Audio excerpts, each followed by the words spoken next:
যারা উপস্থিত রয়েছেন তাদের সঙ্গে পরিচয় করিয়ে দিই। বিজেপির পক্ষ থেকে রয়েছেন ওফেলিয়া সিনহা, সিপিআইএম এর পক্ষ থেকে কৌস্তব চ্যাটার্জি। ওফেলিয়া, এখন যাই বলুন না কেন প্রদীপ্ত বাবু, সবচেয়ে বড় কথা হচ্ছে যেগুলো একেবারে শাশ্বত সত্য তার সঙ্গে উনি তৃণমূল দলের তুলনা করছেন। সূর্য মেঘের আড়ালে ঢাকবে বেরোবে তো শাশ্বত সত্য, কিন্তু তৃণমূল দলটারই তো কোনো সত্যতা নেই। মিথ্যার উপরে দাঁড়ানো একটা দল নিয়ে তিনি এত বড় মন্তব্য করলেন কি করে? চাঁদ চন্দ্র সূর্য গ্রহ তারা সবাইকে টেনে আনলেও তৃণমূল আর ফিরবে না, এটা কিন্তু শাশ্বত সত্য।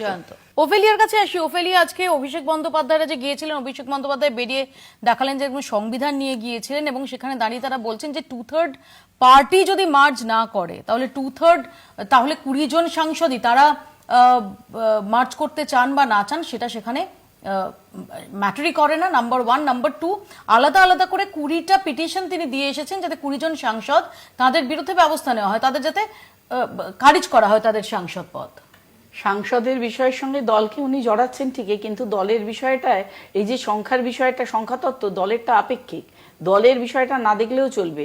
যারা সাংসদরা আছেন তারা যেভাবে তারা যে অন্য জায়গায় গেছেন সেটা হতেই পারেন, এটা তাদের অধিকার আছে। তো সেই জায়গাটার সঙ্গে দলকে গুলিয়ে দেওয়ার যে চেষ্টা করছেন উনি, নিজের দলের অস্তিত্ব বজায় রাখার জন্য যে নকল হইতে সাবধান, সেই সব হবে না। ওনার ওই ছবি আর সই দেখে নিন, ওই জিঙ্গল দিয়েও পার্টি চলবে না।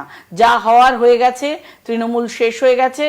আপ্রাণ একটা মানুষ তো চেষ্টা করবেন। ওইখানের উনি ছিলেন যুবরাজ, উনি ছিলেন সেনাপতি, সেনাপতি শেষ চেষ্টাটুকু করবে না যে দলটাকে আমি ধরে রাখার চেষ্টা করছি, অন্তত নামে থাকুক দলটা তৃণমূল। আসলে তৃণমূল তো এইটাই করেছিল, কংগ্রেসকে ভাঙিয়ে নিয়ে যাদের নিয়ে বেরিয়ে এসে তৃণমূল কংগ্রেস করেছিলেন মমতা বন্দ্যোপাধ্যায়, আজ তারাই পুরনো লোকগুলো তার পাশে নেই, প্রত্যেকে চলে গেছে। শুধু সাংসদ কেন, বিধায়কদের দিকে তাকিয়ে দেখতে হবে, সবটাই তো বিশ্লেষণ করার বিষয়। এবার তারা বলছেন বিক্ষুব্ধ, তার মানে কি এ টিম বি টিম, আসল এবং বিক্ষুব্ধ, তার মানে আসল আর নকল। বহিষ্কৃত দুজনের সঙ্গে তো ফিরাদ হাকিম, কত পুরনো তার লোক, সেও তো চলে যাচ্ছে। তাহলে উনি কোন সময় কোন সংবিধান হাতে নিয়ে কাকে কাকে আটকাবেন? কোনোভাবেই অভিষেক ব্যানার্জি আটকাতে পারবেন না। তিনি এখনো ওই চার্টার্ড ফ্লাইট ব্যবহার করছেন, তাও আবার নিজের পার্টির টাকা দিয়ে চড়ছেন, যার জন্যই আবার ঋতব্রতরা সেখানে আবার একটা দিয়ে দিয়েছে ভালো করে, যে ফ্রিজ করে দিয়েছে অ্যাকাউন্ট।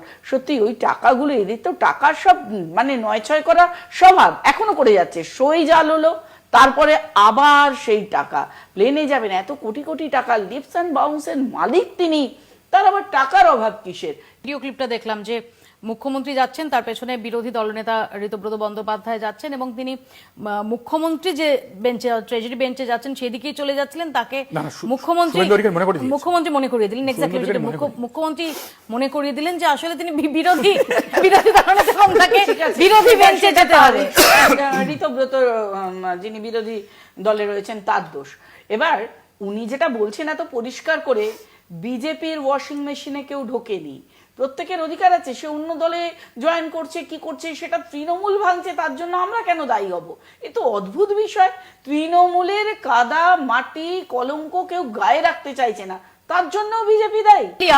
আজকে প্রথমে আমরা দেখছিলাম মহুয়া মৈত্র এবং সঞ্জয় রাও, তারা একটা খুব সিরিয়াস অ্যালিগেশন আনছিলেন যে আসলে মোটা অঙ্কের টাকার বিনিময় হয়েছে, যেটা নিয়ে আমরা দেখেছিলাম কাকলি ঘোষদস্তিদাররা তারা হুঁশিয়ারি দিয়েছিলেন আইনি ব্যবস্থা নেওয়ার।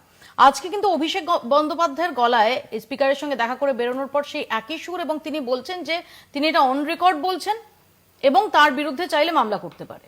যারা ভুরি ভুরি টাকা ভরে রেখেছে তারা কাকে কি দোষ দিচ্ছে? তারা তো সবই ওই এক জায়গার ছিল, ডিএনএ তো সব এক। তারা কি করছে না করছে সত্যি আমাদের মাথা ব্যথা নেই। সত্যি কথা বলতে, তারা কংগ্রেস থেকে বেরিয়ে এসেছিল, এসেই এই জায়গায় তারা আবার কোথায় কে ঢুকে পড়ছে। এরা এবার ইলেকট্রন প্রোটন কে কোথায় কি ঘুরছে, কে কাকে ধরে নেবে, সেই বিশ্লেষণে তো আমরা বিজেপিরা যেতে পারি না। বারবার যেই যে দোষারোপ করা হচ্ছে নতুন দল আগে থেকে করে রাখা হয়েছে হাওড়ায়, উনি কি তাহলে আমি বলবো কি খাঁচায় টিয়া পাখি নিয়ে উনি বসেছিলেন? উনি জানতেন?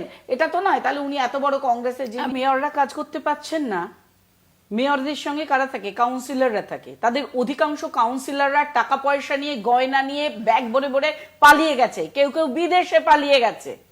সেটা আগে ভেবে দেখুন। কার্যত তাদের হাত পা বাঁধা, যে কজন আছে তারা ভয়ে আসছে না। কারণ তারাও সব তরম ব্যাগ কম্বল মানে সবকিছু পোটলা পাটলি গুছিয়ে রেখেছেন। আসবেন কি করে? কাজ করতে পারছে না আমাদের জন্য নয়, নিজেদের লোকেদের জন্য। আমাদের কজন কাউন্সিলর আছে বলতে পারেন যে পৌরসভা চালাতে পারছেন না? আসলে সবকিছু পারেন এনারা। যারা এতদিন এই তৃণমূল দলটায় 15 বছর ধরে ছিলেন, তারা কেউ দেহত্যাগের আগে পদত্যাগ ভাবতেই পারতেন না, তারা ফটাফট পদত্যাগ করে দিচ্ছেন। এটা কি ধরনের চলছে? সেটার জন্য কি বিজেপি করবে? জবাব দেবে বিজেপি না মমতা বন্দ্যোপাধ্যায়? আর সুদীপ্তর জন্য আমি একটা কথা বলছি, কিছু মনে করবেন না। প্রদীপ্ত, একটা কথা বলছি। আপনি বললেন প্রদীপ্ত বাবু যে অগণিত কর্মী আছে, আপনি রাজনৈতিক একজন ব্যক্তিত্ব, মুখপাত্র, আপনি এটা কি করে বলেন? কর্মীদের সংগঠিত করতে হয়, তার জন্য প্রয়োজন হয় সংগঠক নেতার। তারাই যদি মাথার উপরে না থাকে, গাছের শিকড় যতই শক্ত হোক, পাতা ঝরে পড়বেই। শিকড় নড়বড়ে হয়ে গেছে, পাতা ঝরে পড়বেই। 20 জন সাংসদ পালিয়ে গিয়ে বিজেপিতে ঢুকে পড়েছে। বিজেপিতে কেউ ঢোকেনি, বিজেপির জন্য পুরো দরজা বন্ধ আছে। ওই জন্য মাঝখানে বলতে হচ্ছে সচ বহুত করওয়া। না না, করওয়া नहीं लगता है, এটা ভুল হচ্ছে, কোন জায়গায় ভুল হচ্ছে। সবাই এরাকে মুখে ললিপপ দিয়ে নেই, সবাই প্রাপ্তবয়স্ক। যার যে আঞ্চলিক দলে যেতে ইচ্ছে হয়েছে সে গেছে। বলেনি দেখি না কাকুলির বিরুদ্ধে ব্যবস্থা হয় কিনা, দেখি না ঋতব্রতদের বিরুদ্ধে ধর্ষণের মামলা যে ছিল তার বিরুদ্ধে ব্যবস্থা হয় কিনা, দেখি না, দেখবো তো আমরা। যাই বাকিদের বিরুদ্ধে হচ্ছে সেটা হয় না। অরূপ বিশ্বাস মিসকল দিল, দেখি না অরূপ বিশ্বাস যে বহিষ্কৃত নেতাকে ক্লিন চিট দিয়ে দলের একেবারে সাদরে গ্রহণ করে রাজ্যসভায় আবার পাঠিয়ে দিল, সেই মমতা বন্দ্যোপাধ্যায়কে আগে দেখুন। কিন্তু মালিক তার বিরুদ্ধে ব্যবস্থা হয় কিনা দেখি না। তারা প্রত্যেকে ধরা কাউন্সিলর পালিয়ে গেল আর কিছু চলে গেল বিজেপির কাছে, এ আমাদের জানা আছে, বোঝা আছে। আসলে শুভেন্দু অধিকারীকে দিয়ে ব্যবস্থা করে যাতে ম্যান্ডেট পাস হয়, লোকসভায় যাতে বিল পাস হয়, তার জন্য নেওয়া হচ্ছে। বিজেপি করছে সরাসরি বিজেপি ভুল মন্তব্য, আমি মানতে পারবো। সরাসরি বিজেপি ঘরে মিটিং করছেন কেন? বিজেপি ঘরে মিটিং করছেন কেন? না, এক সেকেন্ড আমার ওফেলিয়ার কাছে প্রশ্ন। আমরা এখন মহারাষ্ট্রে যে বেঙ্গল মডেলটা, মহারাষ্ট্র মডেল এখানে কিনা এটা নিয়ে আলোচনা হচ্ছিল অতি সম্প্রতি, বেঙ্গল মডেল মহারাষ্ট্রে কিনা। এবং আমরা খুব ইন্টারেস্টিং জিনিস দেখছি যে এখানে না হয় একটা ইলেকশন হয়েছে, সেই ইলেকশনে তৃণমূল কংগ্রেসের ভরাডুবি হয়েছে। তৃণমূল কংগ্রেসের যিনি second in command Abhishek Bandyopadhyay, তার বিরুদ্ধে সবাই প্রবল বিক্ষোভ ব্যক্ত করছেন এবং তারা দল ছাড়ছেন। সবারই নিশানায় অভিষেক বন্দ্যোপাধ্যায়। মহারাষ্ট্রে এই মুহূর্তে দাঁড়িয়ে তো কোনো নির্বাচন হয়নি, শিবসেনা আগেই দুভাগ হয়েছে। এখন উদ্ধব ঠাকরে শিবসেনা, হঠাৎ করে আদিত্য ঠাকরে, এখানে যেমন অভিষেক বন্দ্যোপাধ্যায় নিশানা হচ্ছেন, সেখানে আদিত্য ঠাকরে। এটা কি জাস্ট কোইন্সিডেন্টাল? অবশ্যই। এই দেখুন, কোন আঞ্চলিক দল কোথায় কি করবে এটা তো তাদের অ্যাক্টিভিটি, সেই দলকে প্রশ্ন করুন। বিজেপি কি দায়বদ্ধতা নিয়েছে নাকি? দায়িত্বও নেই, দায়বদ্ধতাও নেই, সম্পূর্ণ তারা নিজস্ব মতামত দিয়ে যা কাজ করছেন। কেন অযথা কালিমা লিপ্ত করার প্রচেষ্টা হচ্ছে এটা আমি বুঝছি না। আমি জয়ন্তের কাছে আসার আগে বাংলায় ধোঁয়া কুইন্টাল জল, সেও পাল্টি খেয়ে এখন বিজেপির পকেটে। কাজে এটা ভুল হচ্ছে। ক্ষমতায় নেই, তৃণমূল ক্ষমতায় নেই, তাই জন্য তারা বুঝে গেছে চুরি তো করেছি, পালাবো কোথায়। কিন্তু বিজেপি পালাতে নেব না, এই 20 জনের সমর্থন চাই না। বলুন না দেখবো বিল পাস করার সময় দেখবো, কেন বললেন না যে কাকুলিকে নেব না? এর নাম চোর। প্রত্যেকের নিজস্ব অধিকার আছে, প্রত্যেকের ব্যক্তিগত অধিকার আছে। সে যদি তার মত পরিবর্তন করে যায়, কেউ কি নাবালক নাবালিকা আছে না? সাংসদরা বোকার মতো বলছে। কেউ ব্রেন ওয়াশ করতে পারে না, কেউ ক্যাপ্টেনের হাতে কোনো ক্ষমতা নেই, ক্যাপ্টেন তো কন্ট্রোল করবে অন্যান্য প্লেয়ারদের।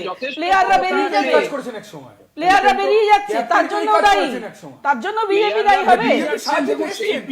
যখন হেরে গেল পার্টি, তখন এইরকম এত বড় দক্ষ সংগঠক মমতা বন্দ্যোপাধ্যায়, এত বড় নেত্রী, তিনি ধরে রাখতে পারলেন না নিজেদের কুচোকাচা গুলোকে দলে। তারা বেরিয়ে গেছে, কেউ ঘরে গিয়ে তার দরজা খুলিয়ে